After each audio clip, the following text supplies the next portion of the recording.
Yeah, look, mate, I mean, Dinamo and Osijek are our two great rivals, domestically anyway. Dinamo, they've just got to realise that we're the Kings of Zagreb, not them. And as for Osijek, after we ground them into the turf today, they're going to be begging us to take our title back. Jarune, za tebe mi dijete diše, tu je važno samo jedno, nogomet i ništa više.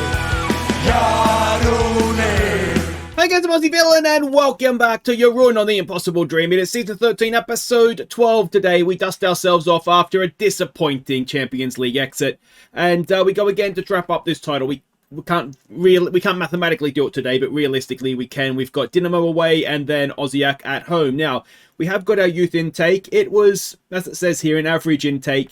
We've got one decent-ish. I mean, he's not really a winger. It says he's a wide playmaker. He's fickle, which doesn't help his cause either.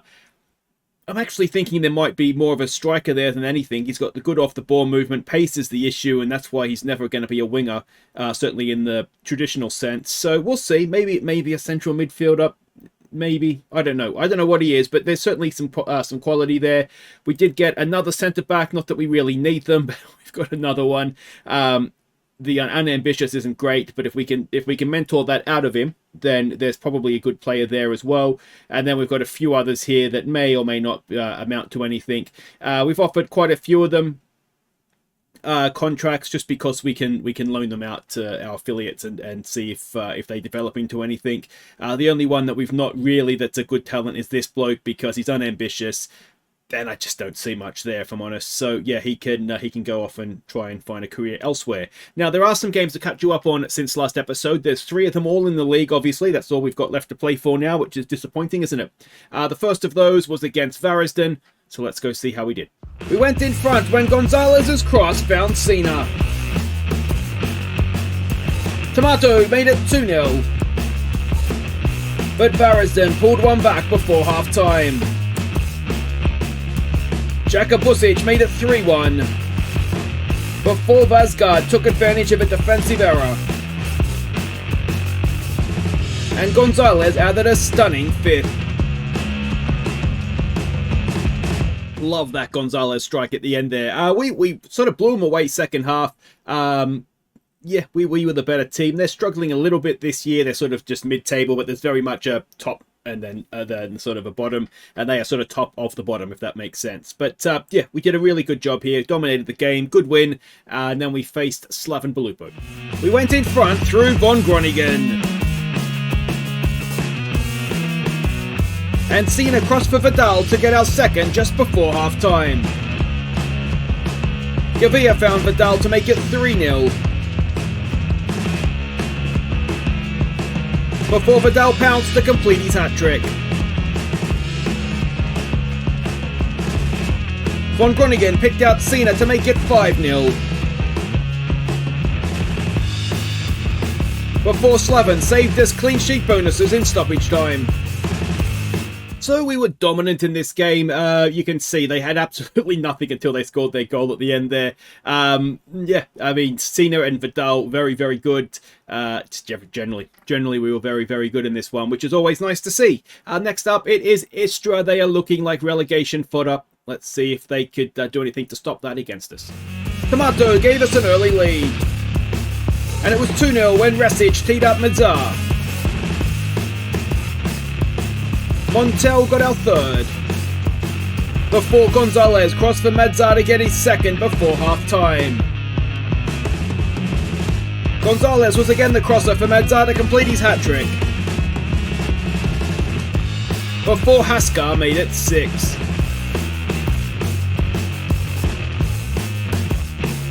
So just brilliant. Just a really, really good performance again. This was after an international break, so that's why the team was a little bit changed around. But Madzar with a hat-trick, wonderful stuff. It was his 100th appearance for us as well. So he's certainly racking up the appearances. But yeah, Resic as a number 10 looked quite good.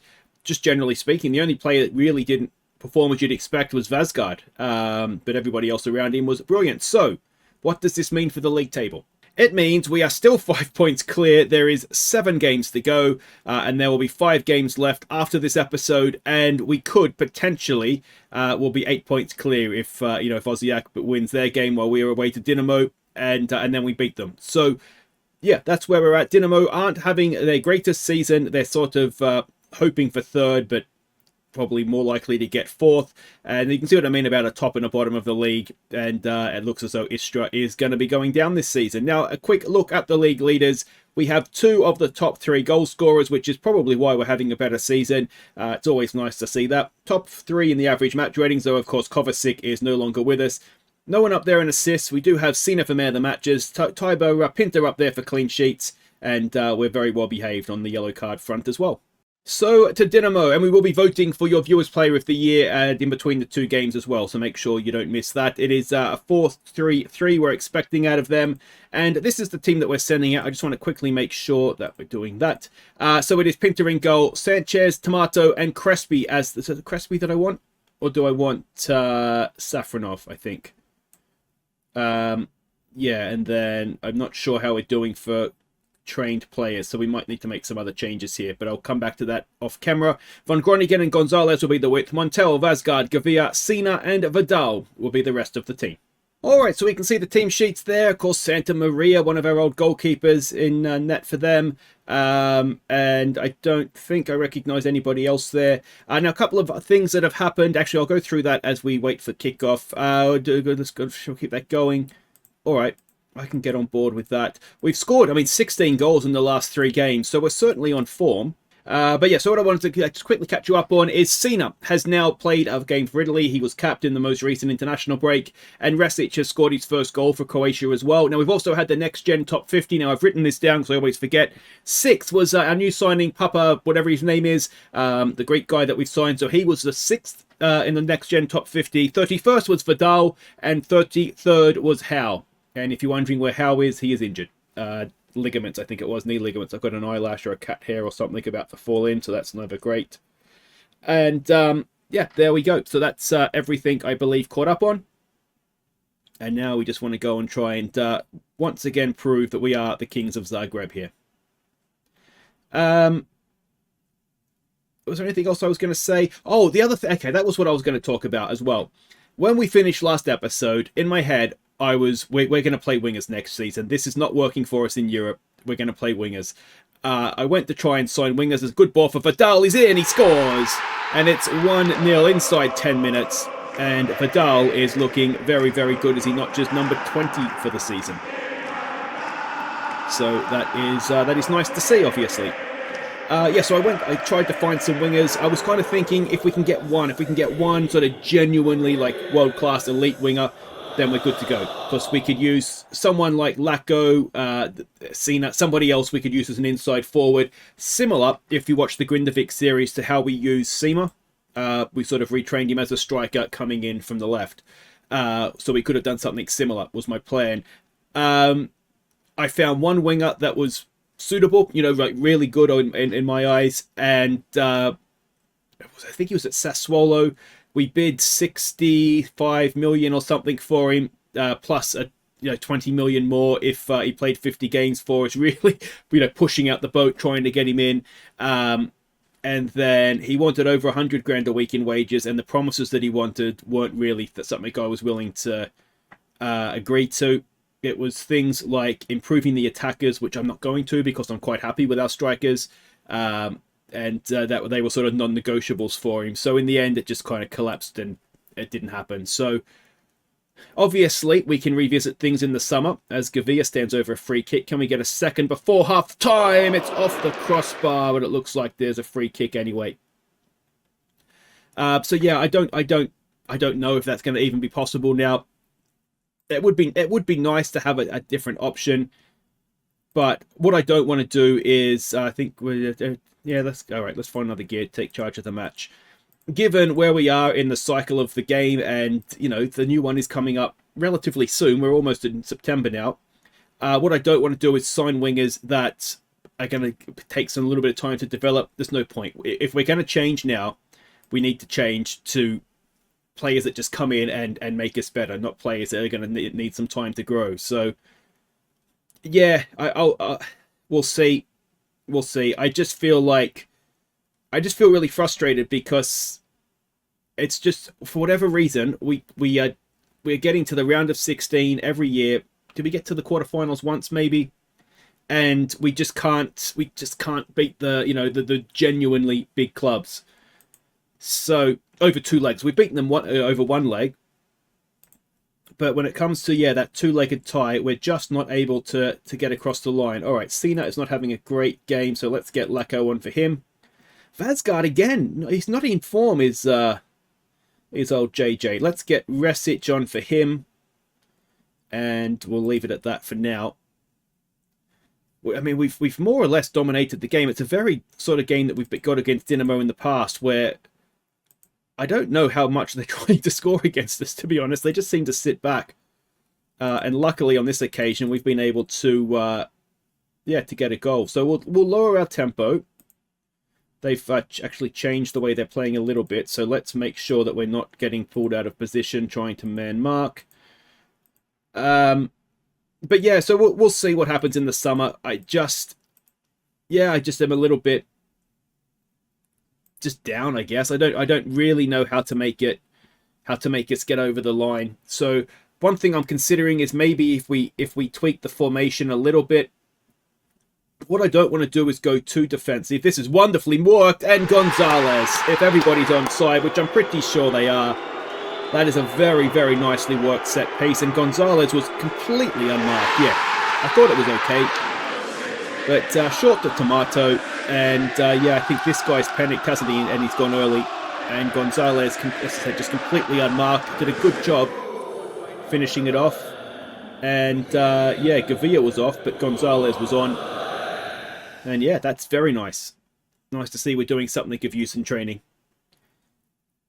But yeah, so anyway, this is a good win. Away to Dinamo is never easy, that's for sure. So we've got the win that we needed there. And now we go to Osijek, and if we can stretch that lead out to 8 points against them, we'll have the head-to-head as well. Then I'd say that's just about title done. So Osijek yet to play, but pressure's on them now, isn't it? It's already 8 points now. They've got to win just to get back to the 5-point deficit. So we have qualified for the Champions League, guaranteeing ourselves a top 2 finish. Restic gets one over his former team. Initial budget, 76 million to spend, 1.2 million a week in wages.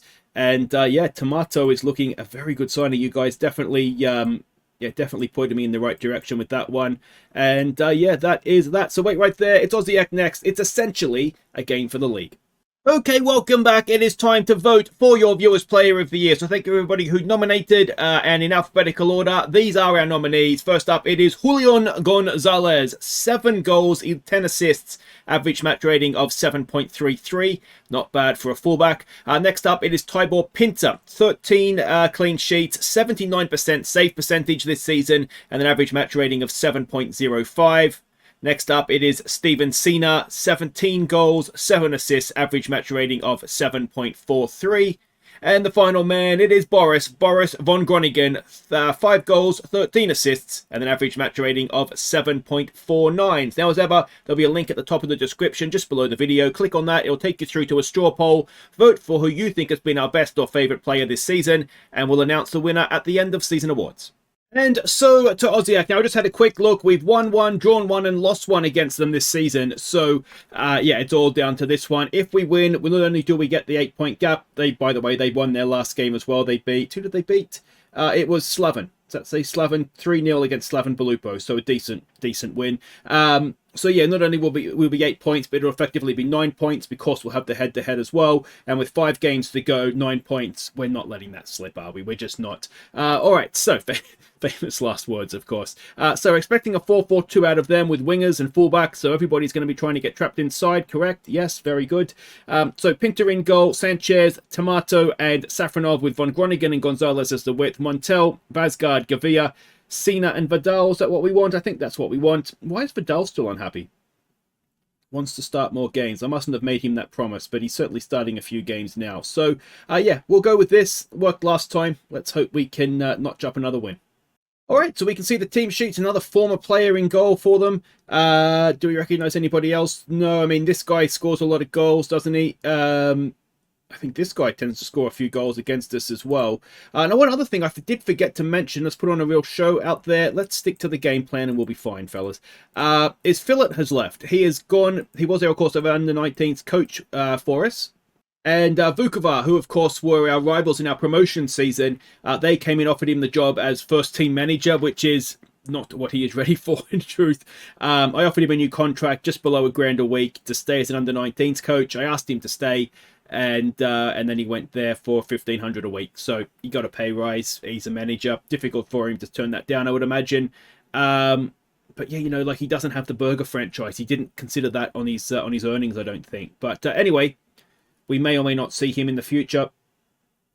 I suspect what's going to happen is he's going to get sacked, and we'll just hire him back as hopefully an under-19s coach again. But we'll wait and see. But anyway, this is a huge game. This is essentially for the title, and yeah, I mean, it's a draw wouldn't be terrible.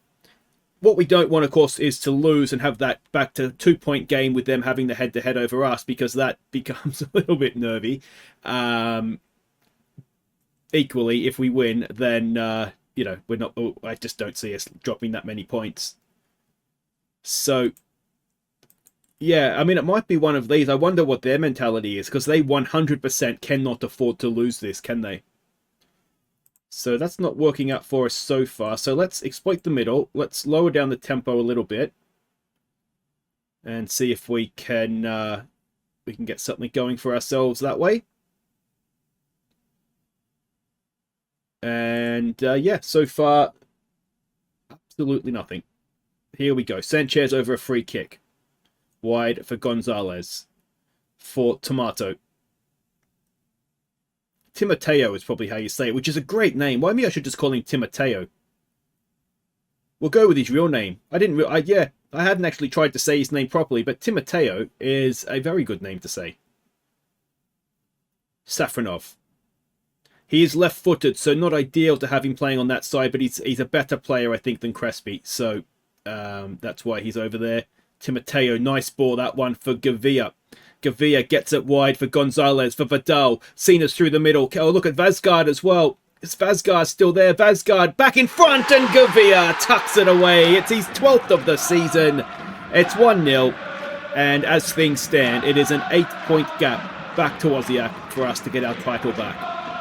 Another game here that was a sellout. We've had quite a few sellouts at the end of the season, to the point where I'm wondering if we asked to expand the stadium. Good finish from Gavia, wasn't it? Yeah, I'm wondering if we asked to expand the stadium again. You know, how big can we get this thing? Von Groningen heads it up. Montel does well to keep possession. And Sanchez back for Timoteo. Safronov. Oh, I thought he was just going to stand there and give him the ball for a second then. Von Groningen. Can we go and try and get them out the other side, I wonder? I wonder if we try and hit them in behind, if that might work. They're certainly just very compact, aren't they? Sanchez to Gonzalez. Vazgard. Vazgard as a Mazzella is really finding a lot of space, and it's fallen for Cena. It's his 18th of the season, and it's 2-0. Yeah, Vazgard he's causing a lot of problems drifting wide there, isn't he? To the point where I'm wondering if we could do the same thing with Montel on the other side, actually. As, yeah, they all went to try and stop Vidal, and it just went straight through to Cena. And that is now 2-0. So, let's see what we can do here. Montel over a free kick. We have a Montel special. Not quite. He's had so many this season. Obviously, you don't see the off-camera games, only the goals, not the sort of the near misses. He does have... Oh, what has happened there? Safronov has buried an own goal. What is he doing? He must have concussion or something. Safronov, dude. I mean, it's a bullet header. Just in the wrong goal. So we'll tell him to focus. That was not what we needed out of absolutely nothing. And Gavia now on the ball. Montel to Safronov. To Montel again. Gavia to Safronov. Cena. Oh, he does brilliantly for Vidal. Oh, I thought Todorovic was going to palm it in his own net then. We've got the corner. First half stoppage time. Can we get our 2-goal lead back? Towards the back post. And it is away. Vazgard will pick it up. Do we have time to launch another attack? It doesn't look like we do. So it is 2-1 at the break. Technically, it's 3-0. But, okay, so no complacency here, boys. Let's just focus. Safronov, we'll have a conversation privately after the game, I think, mate, but I'm not really sure what you thought you were doing there. Imagine being Pinter and just seeing your clean sheet bonus go up in smoke because of that. And he's on quite a big clean sheet bonus, I think, because we can't, we had to sort of supplement his wage. So I'm pretty sure Pinter has quite a big, both appearance bonus and clean sheet bonus. All right, but anyway, Sanchez gets it wide for Gonzalez. It's nervous again now, isn't it? We were absolutely cruising. All right, Safronov, make up for it, mate. Von Groningen for Cena. We are just having a little bit of a hard time. I mean, they're not putting any pressure on us, are they? There's a nice ball for Cena. One over the top. Vidal is offside. He's surely offside. Oh, he's not. It's been given. They've not even checked it. And, well, I just assumed he was offside. This is what we need to do, wasn't it? And maybe we're just sort of luring them out a little bit before we go over the top. Surely, is it because it took a... I guess if the defender played at it, if they're saying he played at it, then he's onside, isn't he? Let's have a look. He's offside. I don't understand, unless I don't understand the rules, which is possible. But that was offside there. But that's all right, we'll take it. And that gets us that little bit closer to getting our title back. Safronov is one game where I tell you what he could do with a suspension after that. I'll book him. Another highlight. Can we go and get a fourth? Cena. No, he's given it away. Oh, don't let him back in the game again. Vasgard wins it back beautifully. All right, Gonzalez now. Look at us. We've got 3 men in front of him. He's got another one getting forward in Von Groningen. Von Groningen. It was a terrible pass. He had so much space to pass into. Anyway, we'll try again. Von Groningen. Vasgard can't win the head-up. And here come Osijek again. Here come Osijek again. It's another good tackle from Safronov. All right, can we make it count this time? Gavia to Cena. Cena with a nice little touch. Round the defender he goes. And it's a good save from the goalkeeper. And it'll go out for a throw. So it is still 3-1. Next goal is huge, isn't it? If we score it, then that's that. They've changed to a more direct passing style. I don't think that matters too much because we're not giving them much anyway because they score a lot of their goals via through balls. So going more direct, if anything, it's just going to make it more difficult for them, I would have thought. Come on, boys. I'm not making any sort of experienced subs here because I want this result. Come on. 88th minute. Are we going to have a nervous end to this one? Oh, we might. Oh, I thought that was in, but it was the sub. Pinter had it covered. And as we go into stoppage time, we are seconds away from essentially guaranteeing ourselves our title back after Osijek so rudely took it from us last season. And it is an 8-point lead with the head-to-head. Essentially a 9-point lead with 5 games to go. That is very nice. So there it is, 74 points, which would have won us the league last season. It just shows Osijek went again this season, didn't they? They were even better. Or was it 80 points last year? Maybe it was 80, I can't remember, to be honest. But they've certainly given us a hard run, even with themselves in Europe. Oh, and if you're wondering, Rijeka got knocked out in the round of 16 in the Europa League, just as we did. Cena, he had a very good game there, which is excellent. And something else that was asked of me that I forgot to do before today is this. Just to have a look at the salaries. So we can do that here. We are quite a ways ahead. We should be winning the league by a bit. I think this just goes to show how much Dinamo Zagreb are underachieving. Osijek's doing well. Rijeka, considering their wage there, is doing quite well. But yeah, it's Dubrava. There's a reason they're struggling in the league, isn't there? So yeah, there we go. That was asked of me and I'd forgotten to do it. So apologies if it took so long, but that is how the wages stack up for the league. So I'm fairly comfortable that that's the title done. So what we'll do is, unless something goes horribly wrong, we'll come back for the final game of the season away to Varisden and hopefully cap things off in style.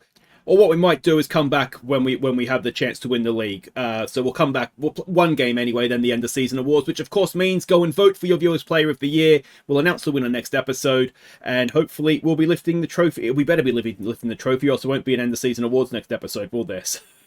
There won't be a channel, I'll just turn the whole thing off. Alright guys, I hope you enjoyed that one. Take care.